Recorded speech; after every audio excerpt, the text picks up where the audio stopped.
So have authentic images. Do they get to know you, or do you have the contractor with the yellow hat and the big smile and he looks like a model? Those images don't cut it. You put yourself up there. And a lot of owners that I talk to, they're not like, oh, I'm not that guy that's going to jump in front of a camera.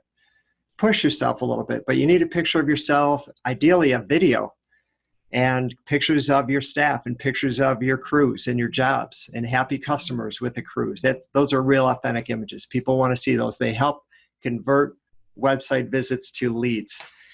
And then showcase your reviews online, not only in Google, but put them on your website and make sure they're everywhere. All right. So make it easy to get in touch with your company.